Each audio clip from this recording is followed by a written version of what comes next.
오늘 사사기 2장 1절에서 5절 말씀을 중심으로 어찌하여 그리하였느냐 라는 제목으로 말씀을 묵상하도록 하시겠습니다.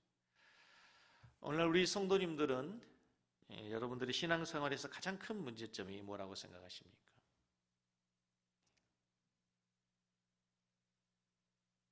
다른 말로 질문을 바꿔보면 우리 성도님들은 신앙생활에서 가장 어려운 점이 뭐라고 생각하십니까? 우리 신앙을 스스로 점검해 보시면 내 신앙생활에 커다란 장벽과 같은 도저히 허물어지지 않는 장애물이 있습니다. 그것으로 인해서 우리가 하나님 자녀다운 삶을 살기가 참 어렵습니다. 하나님께 예배 드릴 때 말씀을 듣고 기도할 때마다 우리의 마음에 찔림이 오죠. 내가 이렇게 살면 안 되는데, 세상과 구별된 거룩한 하나님의 자녀로 살아야 하고 또 그렇게 살겠다고 다짐해 보지만 막상 우리가 세상에 나가서 살다 보면 어느새 우리 내면에, 내 안에 있는 커다란 우상으로 이미 세상이 자리 잡고 있는 것을 보게 됩니다. 내가 버려야 되겠다고, 내려놓아야 되겠다고 생각하는 그 무엇이 내 안에 너무 크게 자리 잡고 있다고 하는 것입니다. 그래서 교회에서의 내 삶의 내 모습과 삶에서의 내 삶의 모습이 너무 다른 이중적 모습을 볼 때 우리가 참 많이 하나님 앞에 죄송하고 부끄럽고 회개하기도 합니다. 다윗처럼 하나님만 사랑하고 바울처럼 복음에 대한 열정을 가지고 살고 싶은데 그렇게 살지 못한 우리의 모습을 보면서 늘 후회하고 하나님 앞에 부끄러운 우리의 자신의 모습을 감출 수가 없습니다. 출애굽한 이스라엘 백성들, 그래서 가나안 땅에 하나님의 은혜의 선물로 주신 그 젖과 꿀이 흐르는 가나안 땅에 살고 있는 이스라엘 백성들에게 하나님이 원하시는 삶은 단순합니다. 세상 것 버려, 가나안 문화 버리고 나 여호와 하나님만 섬기고 나만 의지하며 살아. 그러면 내가 너희를 책임져 줄게. 이거잖아요. 단순하거든요. 여러분, 출애굽기에서부터 레위기, 민수기, 신명기, 여호수아 그리고 사사기까지 이르기에 하나님의 말씀, 이스라엘 백성들이 요구하는 하나님 요구는 단순해요. 우상 숭배하지 마. 나 여호와만 섬겨. 그럼 내가 너희들 책임져 줄게. 나는 너희의 하나님이 될게. 너는 나의 진정한 백성이 돼. 계속 이거 하나거든요. 그런데 이스라엘 백성들의 삶이 그게 참 어렵습니다. 가나안에 들어가면 너희들이 어떤 경우에도 가나안의 문화 그리고 가나안 족속들은 진멸해라 그래. 진멸이라는 단어가 뭐예요? 아예 흔적 없이 지우라는 거거든요. 왜냐하면 그 죄의 씨앗은 지난주에 말씀드렸던 누룩과 같아서 조금만 있어도 그것이 언젠가는 큰 영향력으로, 부정적 영향으로 자라나기 때문에 진멸해라 해요. 그러나 이스라엘 백성들은 지난주에 살폈던 것처럼 가나안의 문화를 보는 순간 너무 매력적인 거예요. 자기들이 갖지 못하는 이 철병기 문화를 보면서 흔들리기 시작해요. 그래서 가나안의 족속들을 쫓아내지 못하다가 쫓아내지 않는 거예요. 그래서 그들이 생각에, 사고에 인간적인 생각으로 그걸 버리면 너무 아깝잖아요. 자기들은 만들지 못하는 신기술을 가지고 있는데 그들을 노예로 부리겠다고 생각하죠. 노예로 부려서 그들의 문화를 사용하고 싶은 거예요. 그런데 그것이 뭔가 하면 바로 우상이라는 거죠. 우상. 하나님보다 더 사랑하는 그 어떤 것이 우상이라면 이제 철병거, 가나안의 문화가 이미 이스라엘 백성들에게 우상이 된 거예요. 앞으로 사사기에서 계속해서 이제 이스라엘 백성들의 신앙의 가장 커다란 문제가 뭐냐면 이 우상의 문화입니다. 근데 우상은 두 가지 우상이 있어요. 진짜 신으로 섬기고 있는 우상, 바알, 아스타롯. 그래서 이런 가나안 문화에서 섬기고 있는 실제적인 우상이 있고 가나안의 문화라고 하는 우상이 있는 거예요. 이 두 가지 우상의 문화 때문에 이스라엘 백성들이 결국은 무너지게 돼요. 오늘 사사기서 2장 2절의 말씀을 보겠습니다. 사사기서 2장 2절 말씀 같이 읽겠습니다. 너희는 이 땅의 주민과 언약을 맺지 말며 그들의 제단들을 헐라하였거늘 너희가 내 목소리를 듣지 아니하였으니 같이 읽습니다. 어찌하여 그리하였느냐? 어찌하여 그리하였느냐? 내가 이 땅의 주민들과 언약 맺지 말고 그들의 제단들, 우상의 제단들을 헐라했는데 나 여호와의 목소리를 청종하지 않고 말씀에 순종하지 않고 어찌하여 그리하였느냐? 어찌하여 그리하였느냐? 어찌하여 그리하였느냐? 어찌하여 그리하였느냐? 이 구절을 묵상하다가 어쩌면 하나님께서 이 시대에 한국 교회를 향해서 한국교회 성도들을 향해서 우리 섬기는 게 각자 성도들 향해서 어쩌면 하나님께서 이렇게 한탄하고 통곡하시는 것은 아닐까. 그 옛날 에덴 동산에서 하나님의 금단의 실과를 먹고 숨어있는 아담을 향해서 아담아 아담아 내가 어디 있느냐. 그 말은 다른 말로 너 어찌하여 그리하였느냐. 다메섹 도상으로 이스라엘 예수님의 제자들을 핍박하기 위해서 결박하기 위해서 혈안이 되어서 혈기 충천하여 달려가고 있는 사울을 향해서 하늘의 음성이 들리기를 사울아 사울아 내가 어찌하여 나를 핍박하느냐 어찌하여 그리하였느냐라고 했던 그 하나님의 한숨과 통곡의 소리가 오늘 이 본문에서 들리는 것 같아요. 특별히 코로나 사태로 인해서 정말 한국 교회가 너무 권위가 추락하고 있습니다. 너무 한국 교회가 많은 사람들에게 지탄의 대상이 되고 염려와 근심의 대상이 되고 있어요. 어찌하여 그리하였느냐? 저는 한국 교회 99.9라고 하기는 어렵지만 99%가 정말 어느 단체, 어느 기관보다도 철저하게 방역 수칙 지키고 누구보다도 앞장서서 정부의 지침이 잘 따르고 있지 않습니까?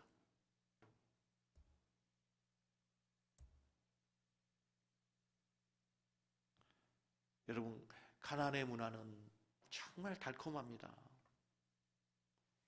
이스라엘의 마음이 흔들릴 정도로 그들의 생각이 혼미해질 정도로 유혹이 매력적입니다. 세상의 죄악이라고 하는 것이 늘 그렇게 유혹받으면 우리가 물리치기 힘들 만큼 쉽게 내버려지기 어려울 만큼 매력적입니다. 그런 한 가지 여러분 꼭 기억하셔야 되는 건 그것이 주는 결과는 기대와 다르다는 거예요. 죄라고 하는 것이 그래요. 달콤해 보이고 우리의 마음을 흔들고 우리의 마음이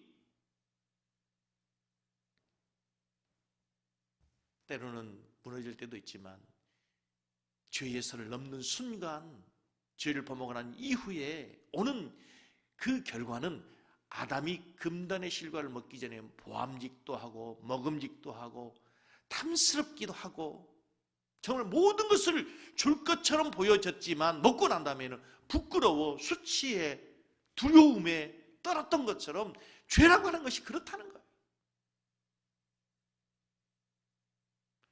주어지는 결과가 무서워요. 그래서 불순종한 이스라엘 백성들을 향해서 오늘 하나님께서 뭐라고 말씀하시는가? 사사기 2장 3절이에요. 같이 읽겠습니다. 그러므로 내가 또 말하기를 내가 그들을 너희 앞에서 쫓아내지 아니하리니 너희 옆구리에 뭐가 되고 가시가 될 것이고 그들의 신들이 너희에게 뭐가 된다고요? 올무가 된다는 거예요. 그것을 너희들이 쫓아내지 않고 너희들이 마음을 뺏기고 그것을 남겨두었지만 그것이 너희들의 옆구리에 가시가 될 것이다. 옆구리에 가시가 있다고 생각해 보세요. 움직일 때마다 찌르고 그것 때문에 아프고 고통스럽고 올무가 되었다는 뭐예요? 자유롭지 못해 그것이 묶어버리는 거예요. 그런데 여러분, 이제 우리가 계속해서 살피겠지만 사사기서를 보세요. 계속해서 이 우상 때문에 그들이 가지고 있는 모든 것을 다 잃게 됩니다. 그 우상 숭배 때문에 이방의 침공에 의해서 노예가 됩니다. 종이 됩니다. 남겨둔 이 가나안의 족속들, 아모리 족속, 히위 족속, 헷 족속들이 점점 자기들의 세력을 키워서 예언서에 보면 계속 이스라엘 백성들의 공격하는 이 엄청난 아픔이 이스라엘 역사 속에서 계속 된다고. 하나님께서 이미 가나안 백성과 언약을 맺지 말라고 명령했음에도 불구하고 그들이 가나안과 언약을 맺고 가나안의 문화를 가까이 하고 우상 숭배를 하면서 그들의 삶의 동화됨으로 인해서 그들의 삶에는 행복과 풍요가 아니라 오히려 더 커다란 가시가 되고 올무가 된다고 하는 거예요. 이게 3000년 전에 이스라엘의 역사의 이야기가 아니라 오늘날 우리의 역사예요. 우리의 삶의 이야기. 우리가 세상에 어떤 거 버리지 못하고 그거 가지고 그거 붙들고 있으면 그게 우리 옆구리에 가시가 되고 우리 올무가 돼요. 하나님의 은혜가 은혜되지 못하고 하나님의 자녀로서의 자신감과 떳떳함과 자유가 없는 늘 우리 한쪽 마음속에 있는 죄책감과 부끄러움과 후회와 낙심과 절망에 우리 스스로 빠지게 된다는 거예요. 그런 이스라엘 백성들을 향해서 오늘 하나님께서 하나님의 사자가 와서 책망할 때에 하나님 뭐라고? 내가 다시는 너희들에게 너희들의 보호자가 되어주지 않겠다. 그때 이스라엘 백성들이 커다란 충격을 받습니다. 하나님이 도와주시지 않겠다는 말에, 그들의 보호자가 없다는 말에, 광야에 내버려진 고아 같은 신세가 된다는 말에 이스라엘 백성들이 4절과 5절을 보면 어떻게 반응한가 보십시오. 4절과 5절을 성경을 좀 잘 보십시다. 4절과 5절, 여호와의 사자가 이스라엘 모든 자손에게 이 말씀을 이름에 백성이 어떻게 했어요? 소리 높여 울었으라. 그러므로 그곳 이름을 뭐라고 했어요? 복임이라 하고 그들이 거기서 여호와께 뭐까지 했어요? 제사를 드렸습니다. 그 하나님의 사자의 말씀, 하나님의 사자는 하나님이라고 생각하면 돼요. 하나님이 사자, 하나님의 메신저, 하나님의 사자가 이스라엘 백성들을 책망합니다. 내가 다시는 너희들의 보호자가 되지 않겠다. 너희들을 지키지 않겠다. 너희에게서 은혜를 거두겠다. 그때 이스라엘 백성들이 그 소리를 듣고 울었어요. 얼마나 통곡했던지 그곳의 이름을 바꿨어요. 복임이라고. 원래 그곳 이름은 베델이었어요. 무엇이었다고요? 베델이었어요. 지난주에 살폈던 베델이었어요. 베델은 뭡니까? 하나님의 집입니다. 은혜의 장소입니다. 하나님의 임재가 있던, 하나님을 만나고 하나님의 기쁨과 축복이 넘쳤던 그 베델이 뭐가 된다고요? 복임이 되는 거예요. 이게 엄청난 메시지 아닙니까, 여러분? 하늘의 문이 열리고 하나님의 임재가 있고 하나님의 집이었던 그 베델이 우상을 숭배함으로 하나님의 은혜가 떠남으로 뭐가 돼요? 복임이 되는 거예요. 얼마나 울었더니 울음의 땅, 통곡의 땅이 되는 거예요. 여러분, 이것 자체가 우리에게 준 메시지가 얼마나 강력합니까? 여러분? 하나님의 은혜의 자리에서 하나님의 은혜를 잃어버리고 우상을 숭배하고 세상으로 향해 나아가는 하나님의 백성들에게 주어지는 게 뭐냐면 복임이 되는 거예요. 복임이 되는 거예요.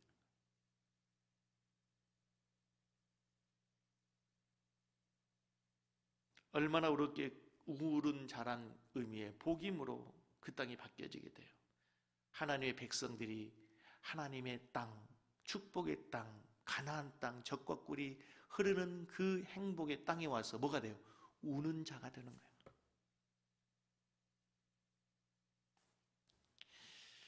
인간에게는 고귀한 액체 세 가지가 있죠. 첫째는 피입니다. 피는 생명을 상징하죠. 우리 모든 건강은 피 검사를 해보면 다 나올 수 있어요. 그렇죠? 피는 생명을 상징합니다. 두 번째는 땀입니다. 땀은 수고와 노력이 들어있습니다. 땀은 늘 수고와 노력을 상징합니다. 애쓰고 노력하면 땀을 흘리게 되어 있습니다. 이 세 번째 눈물이 참 신비로운 겁니다. 눈물은 인간의 감정이 극에 달했을 때 나오는 아주 신비로운 액체예요. 그래서 감정이 클라이막스에 이르면 항상 눈물을 흘리게 돼 있어요. 그래서 눈물은 여러 가지 눈물이 있어요. 기쁠 때, 너무 기쁘면, 너무 아플 때, 너무 아파도 통곡에 눈물이 나와요. 감격해도 눈물이 나옵니다. 후회할 때도 눈물이 나옵니다. 눈물이 신비롭습니다. 그런데 지금 이스라엘 백성들이 복음에서 흘리는 눈물은 어떤 눈물입니까? 하나님의 책망을 듣고 울었다고 하니까 우리는 금방 회개했다고 생각할 수 있습니다. 그런데 복음의 눈물은 회개의 눈물도, 감사의 눈물도, 용서받은 감격의 눈물도, 새롭게 살아보자고 하는 다짐의 눈물도 아닙니다. 하나님께서 그 눈물을 받으셨다는 기록도 없고, 우러난 다음에 이스라엘 백성들이 진심으로 눈물의 의미를 기억하고 그들의 삶에 변화되었다는 어떤 흔적도 없습니다. 이스라엘 백성들이 복음에서 울기는 울었는데 그들의 눈물은 마치 뭐와 같으냐? 유다의 회개가 아니라 유다의 후회와 같은 눈물이었어요. 돌이켜 고치는 행위, 하나님 앞에 자신의 삶의 모습을 돌아보면서 자들의 삶을 철저히 새롭게 하는 변화의 모습이 없었다는 거예요. 진정한 눈물이 아니었다는 거예요. 무엇으로 알 수 있는가? 사사기 21장 2절로 3절에 보면 그들이 또 옵니다. 백성이 베델에 이르러 거기서 저녁까지 하나님 앞에 앉아서 어떻게 울어요? 큰 소리로 울었어요. 베델에 또 이르렀어요. 그들이 또 울어요. 그런데 언제까지? 저녁까지 웁니다. 그리고 어떻게 울어요? 큰 소리로 웁니다. 이 장에서 울었던 그 눈물보다도 더 크게, 더 오랫동안 밤새도록 저녁까지 그들이 울었습니다. 이들의 이스라엘의 하나님 여호와 여짜여 이스라엘 이런 일이 생겨서 오늘 이스라엘 중에 한 지파 없어지게 하시나이까. 그들이 밤새도록 통곡하며 큰 소리로 울었음에도 불구하고 그들에게는 실제적인 아무런 삶의 변화가 없이 계속해서 똑같은 우상 숭배의 죄악들을 하나님 앞에 흉악한 불신앙의 삶의 모습들이 계속되는 거예요. 중요한 것은 눈물이 아니라 삶의 변화를 동반한 회개의 눈물, 결단의 눈물이 필요한 거죠. 오늘 이들은 이 복음에서 우는 눈물이 진정한 삶의 변화로 이어지는 참회의 눈물, 회개의 눈물이 됐으면 얼마나 좋겠어요. 어떤 사람이 귀가 아파 병원에 갔습니다. 그리고 의사에게 하는 말이, 선생님, 내 귀가 고장이 났는지 내 방귀 소리가 안 들려요. 그랬더니 의사 선생님이 약을 처방해 주시기를 이제는 방귀 소리가 커지는 약을 처방해 주셨다는 거죠. 아니, 지금 의사가 뭘 해야 되는 거예요? 귀를 고쳐야 될 거 아닙니까? 귀는 고장이 났는데 귀는 놔두고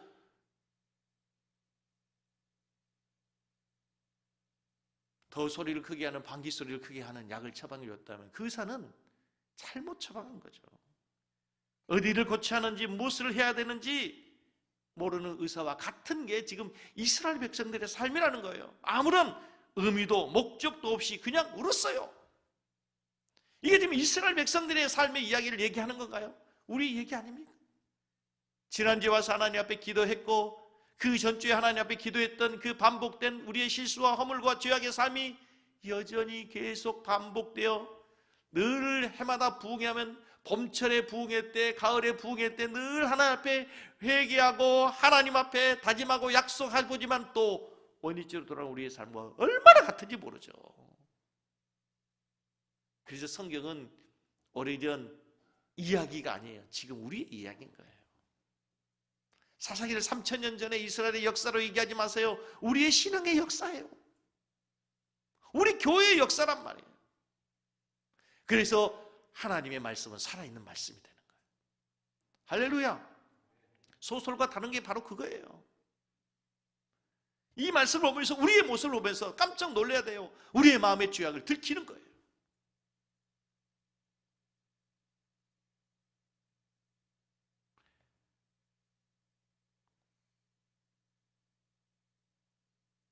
초상집에서 밤새도록 울고 나서 옆에 있는 친구에게 물었다죠. 여보, 근데 지금 누가 죽은 거야? 밤새도록 울었는데 누가 죽은지도 모르고 그냥 초상집에 가서 그냥 울고 온 거예요. 눈물은 참 고귀해요. 우리 그리스도인들에게 있어 눈물은 여러 가지 많은 눈물이 있지만, 그러나 하나님 앞에 설리는 눈물은 너무 고귀해요. 너무 귀해요. 우리 성도님들이 하나님 앞에서 눈물을 회복하기 바랍니다. 여러 가지 눈물이 있어요. 기쁨의 눈물, 감사의 눈물, 은혜를 향한 눈물이 있어요. 내 영혼이 갈급해서 하나님 앞에 흘리는 눈물이 있을 수도 있어요. 은혜를 주십시오. 은혜가 필요합니다. 그러나 또 한 가지 눈물이 있어요. 하나님 앞에 우리의 잘못된 삶을 돌아오며 철저히 회개하면서 하나님, 내 삶을 치료해 주십시오. 고쳐 주십시오. 변화시켜 주십시오. 우리 교회가 정말 하나님 앞에서 바른 눈물, 참회의 눈물, 진정성 있는 눈물이 회복되는 교회가 되기를 원합니다. 할렐루야. 어쩌면 이번 코로나 사태를 통해서 한국 교회를 향해서 하나님께서 어쩌면 말씀하시는지도 몰라요. 한국 교회여 통곡해라. 눈물을 회복해라.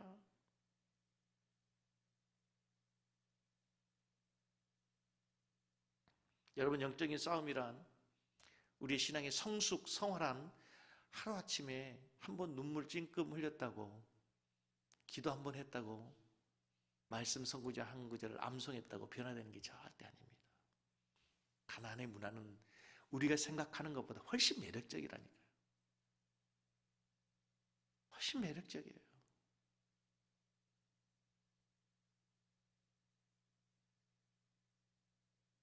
근데 오늘 본문 말씀에 2장 1절을 한번 보세요. 사사기 2장 1절에 보면 여호와의 사자가 왔습니다. 여호와의 사자가 오는데 어디에서 왔다고요? 길갈에서부터 어디로 와요? 어디에서 왔다고요? 길갈에서 복임으로 왔어요. 왜 하필이면 여호와의 사자가 길갈에서 복임으로 왔을까요? 분명 이스라엘 백성들에게 길갈이라고 하는 어떤 지명이 주는 의미, 역사적 교훈이 거기에 들어있을 거라. 예루살렘에서부터 오면 안 됩니까?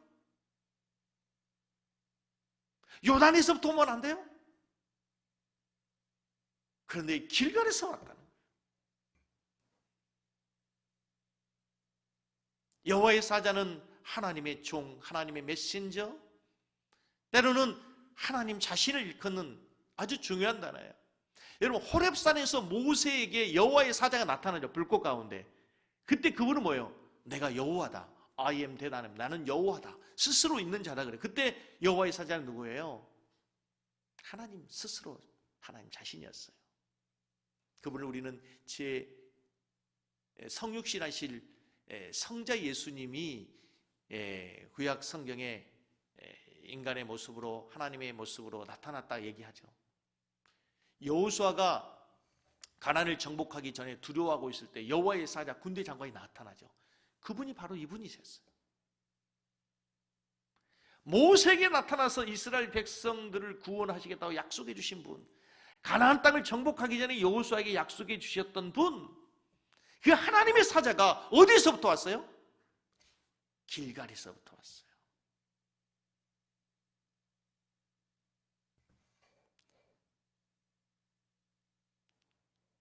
길갈이 어떤 곳입니까?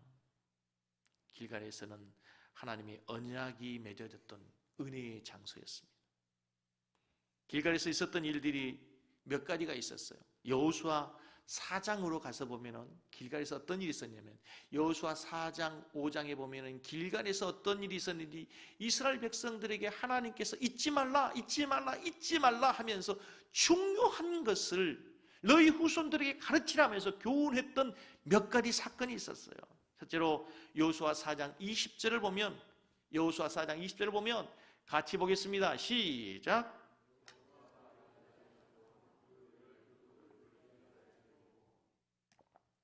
그 다음에 보면은 이스라엘 자손들에게 일러 가로되 후일에 너희 자손이 그 아비에게 묻기를 이 돌이 무슨 뜻이냐 하거든 너희는 자손에게 알게 하여 이르기를 이스라엘이 마른 땅을 밟고 이 요단을 건넜습니다.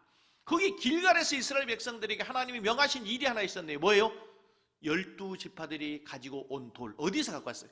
요단강을 건너오면서 요단강에서 돌 하나씩을 가지고 왔어요. 그리고 그 12지파들이 돌을 가지고 돌 무덤을 쌓았어요. 왜 쌓으라 그래요? 후일에 너희 자손이 이 돌 무덤이 뭐냐 묻거든 너희 자손들에게 알게 해서 기억해라. 오늘 이 요단을 건너게 하고 이 가나안 땅을 정복할 수 있도록 은혜를 베푸신 분이 누구다? 여호와 하나님인 것을 기억하라 이거죠. 너희 자녀들에게 교육하도록 너희 자녀들에게 하나님을 가르치도록 하나님이 어떤 분인가를 교육하기 위해서 돌무덤을 쌓아라.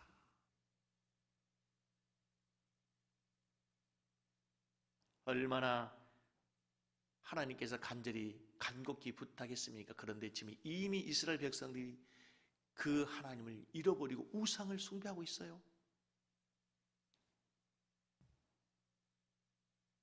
애굽에서 종살이하던 자기들의 조상을 불러내었고 광야에서 40년 방황하다가 요단강을 건널 수 있도록 기적을 베푸신 그 여호와 하나님을 잊지 않도록 돌무덤을 쌓아라 했거든.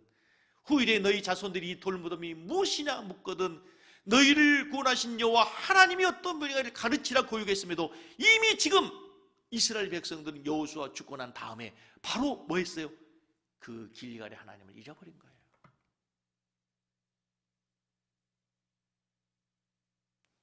사랑하는 성도 여러분, 우리 섬기는 교회 성도님들이 여러분 자녀들에게 하나님이 누구인가를 정말 바르게 잘 가르칠 수 있는 은혜가 있기를 바랍니다.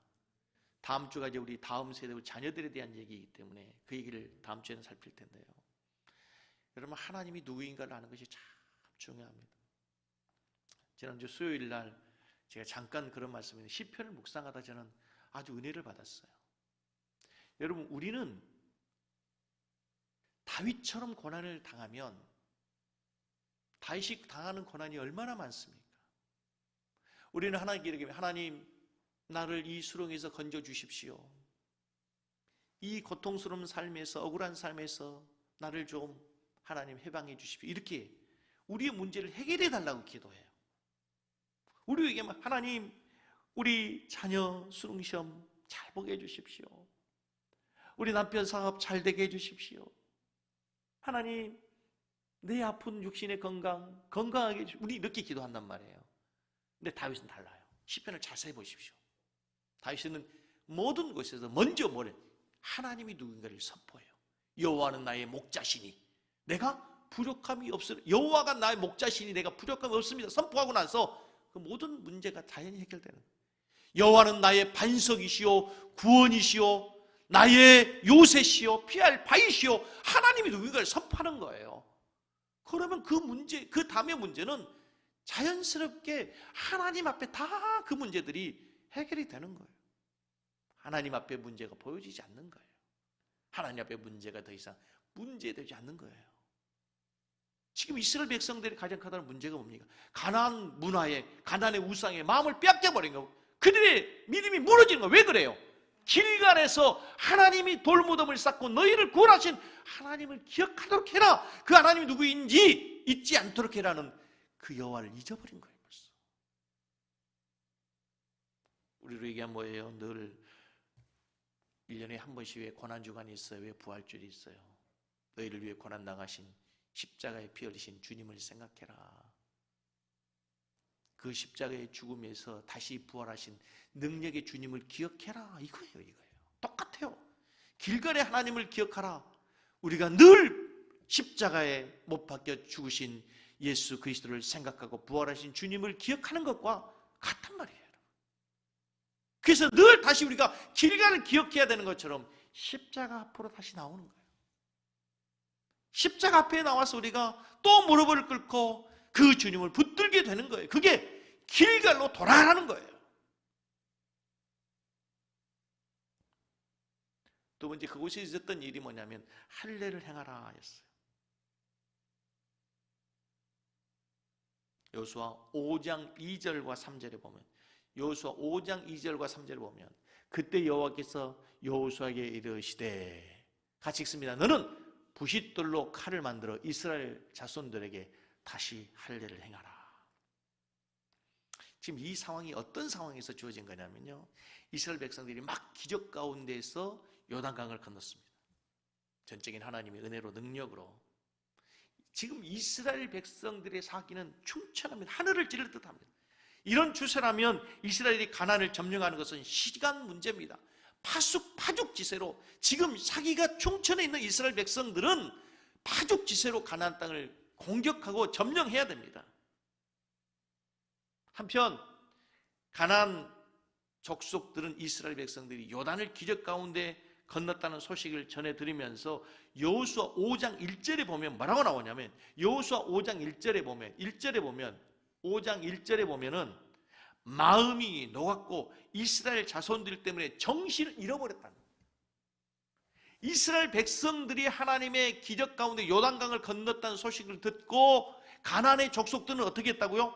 마음이 녹았고 이스라엘 자손들 때문에 정신을 잃어버릴 만큼 그들은 두려움에 떨고 있는 거예요. 자, 그렇다면 전쟁을 지휘하는 여호수아 입장에서, 전쟁하는 이스라엘 백성들의 입장에서는 어떻게 됩니까?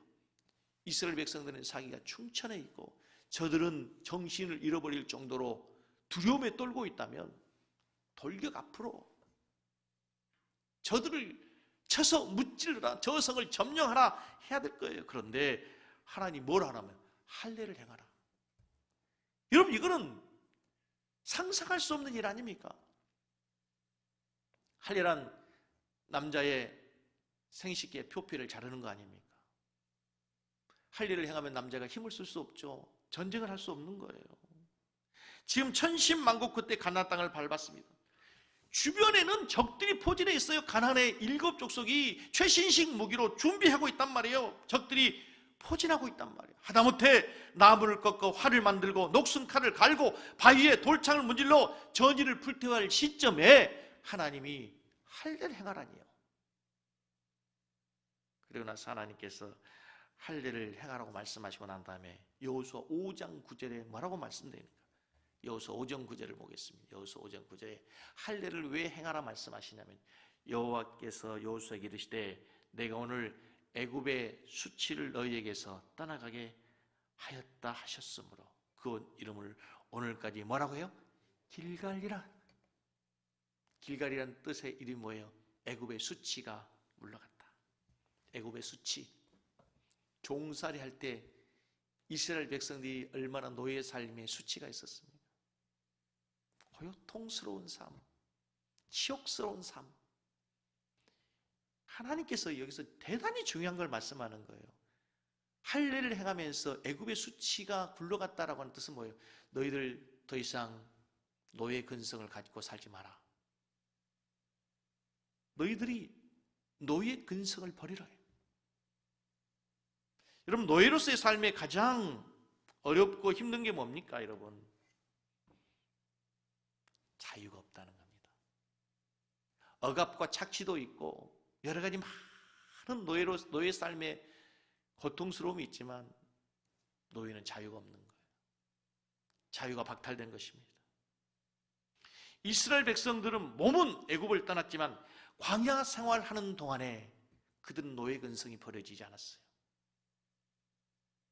불평하고 원망하고 하나님의 은혜를 은혜되지 못하게 하고, 그들은 육신은 애굽을 탈출했지만 정신적으로는 여전히 아직도 노예 근성이 뼛속 깊숙이 있는 거예요. 이제 할례를 행하라는 얘기는 뭡니까? 애굽에서의 그 노예 근성, 광야 생활에서의 그 노예 근성 버리라. 이제 너희는 더 이상 노예들이 아니라 너희들이 스스로 선택하고 결정하고 너희들이 너희들의 의지를 가지고 하나님의 나라를 세워야 될 자유인이라는 거야. 자유인이다. 애굽의 수치를 물러가게 해라. 애굽의 수치를 끊어버리라는 거야. 여러분, 이게 무슨 의미입니까? 예수님이 이 땅에 오시면서 포로된 자에게 자유케 하기 위해서 오셨다 그러죠. 우리가 포로된 게 많습니다. 제일 먼저는 죄의 포로가 있죠. 죄의 포로. 죄의 종노릇하는 거예요. 죄를 짓는 자마다 죄의 종노릇하는 거예요. 근데 그 외에도 우리가 여러분 묶여 살고 매여 사는 게 얼마나 많으냐면 중독이라고 하는 게 그래요. 오늘날 청소년들의 대부분은 다 스마트폰에 중독되어 있습니다. 요즘 애들이 요만한 걸어다니는데 엄마 핸드폰 갖고 하면서 게임하고 뭐하고 그거 뺐으면 울고 애들이 이미 중독되어 있는 겁니다. 내가 뭔가에 세상의 문화에 내가 매여 사는 거죠. 그게 애굽의 수치를 굴러가게 해라. 애굽의 수치를 물러가게 해라.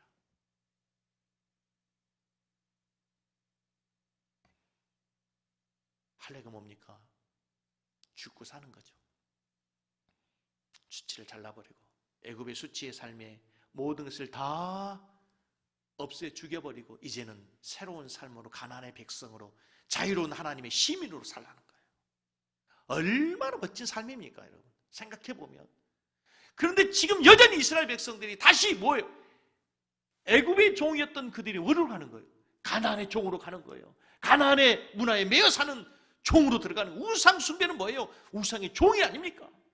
애굽의 종이었던 그들이 다시 가나안의 종으로, 바로의 종이었던 그들이 바알의 종으로, 애굽의 바로왕의 종이었던 그들이 바알 신의 종이 되는 거예요.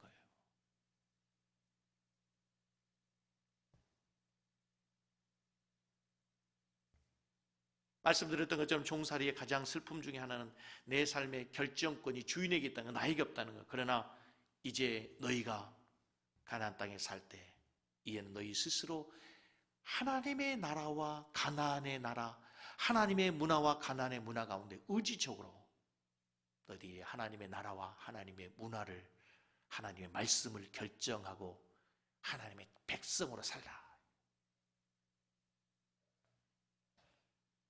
세 번째, 유월절을 지키라 그러죠.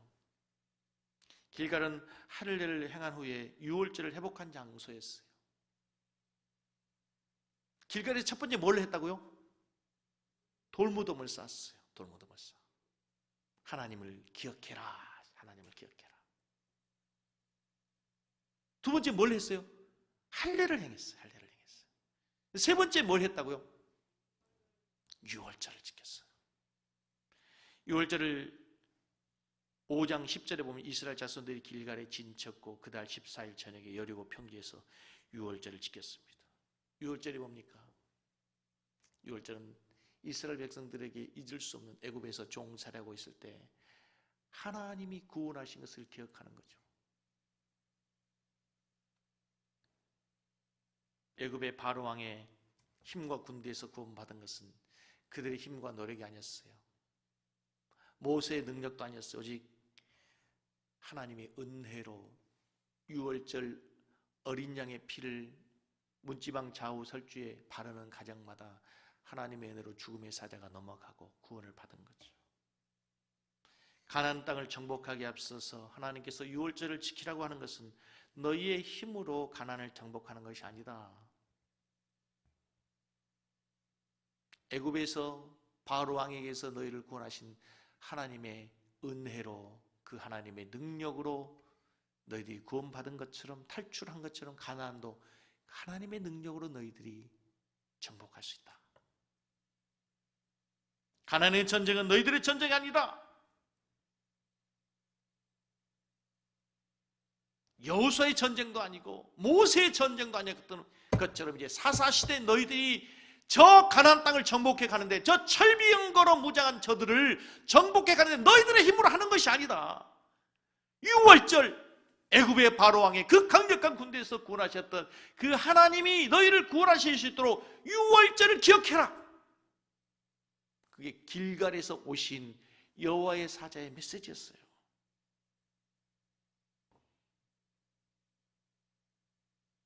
오늘날 우리가 세상을 살면서 여러분 설교 서두에 말씀을 드렸던 것처럼 우리가 교회 와서 하나님의 말씀 앞에 찔림을 받고 하나님의 백성으로 살기를 다짐하지만 세상에 가서는 또 힘없이 무너진 우리 자신을 보면 뭘 생각합니까? 그래, 내가 더 힘있게, 내가 의지적으로 결심하고 이 악물고 두 손 불끈 쥐고 살아야지. 그렇게 되는 게 아니야, 신앙이. 성경은 한결같이 우리의 힘으로 신앙생활이 될 수 있다는 거 아니에요. 성령 충만해라. 하나님의 말씀에 붙들려라. 하나님의 말씀에 매여 우리가 이끌려가는 거예요. 하나님의 은혜에 이끌려갈 때 그때 비로소 은혜의 삶이 가능한 거지, 믿음의 삶이 가능한 거지 우리 결심으로 되는 게 아니더라고요. 이걸 기억하셔야 돼요. 그래서 오늘도 여러분들이 이 예배당에 와서 예배 드리고 가고 가정에서 예배 드리면서 말씀을 들으면서 그래, 내가 더 힘써 이 악물고 두 손 불끈 쥐고 내가 하나님의 말씀대로 살아야지 결심하는 게 아니에요. 주여, 나는 연약합니다. 6월절 이스라엘 백성들을 구원하신 그 하나님의 은혜로, 그분의 능력으로 하나님 나를 인도해 주십시오. 이끌어 주십시오. 가나안을 정복하는 이스라엘 백성들에게 하나님의 은혜가 필요한 것처럼 나에게 하나님의 은혜가 필요합니다. 하나님의 은혜를 구하는 자로 서야 하는 거예요. 그게 바른 신앙의 출발이 되는 거예요. 아멘? 말씀을 정리해 보겠습니다. 여러분이 머물고 있는 곳은 복임입니까? 아니면 길갈입니까? 하나님의 은혜를 잃어버리고 그래서 하나님이 어찌하였느냐 책망하는 그 책망의 소리를 듣고 우는 복임에 있습니까? 아니면 하나님의 은혜를 기억하고 돌무덤을 쌓고 할례를 행하고 유월절을 지키는 그 하나님의 언약의 백성으로서의 삶의 자리 길갈에 서 계십니까? 자, 우리 섬기는 교회 성도님들이 정말 이 땅에 살아가면서 세상 앞에서 당당하게 하나님의 자녀로서 하나님의 백성으로서 떳떳하게 믿음으로 승리하며 살아갈 수 있는 하나님 귀한 성도들 다 될 수 있기를 주님의 이름으로 다시 한번 간절히 축복합니다. 우리 찬송하고 난 다음에 찬송하면서 예배를 드리고 그 다음에 말씀을 생각하며 기도하겠습니다. 나 무엇과도 주님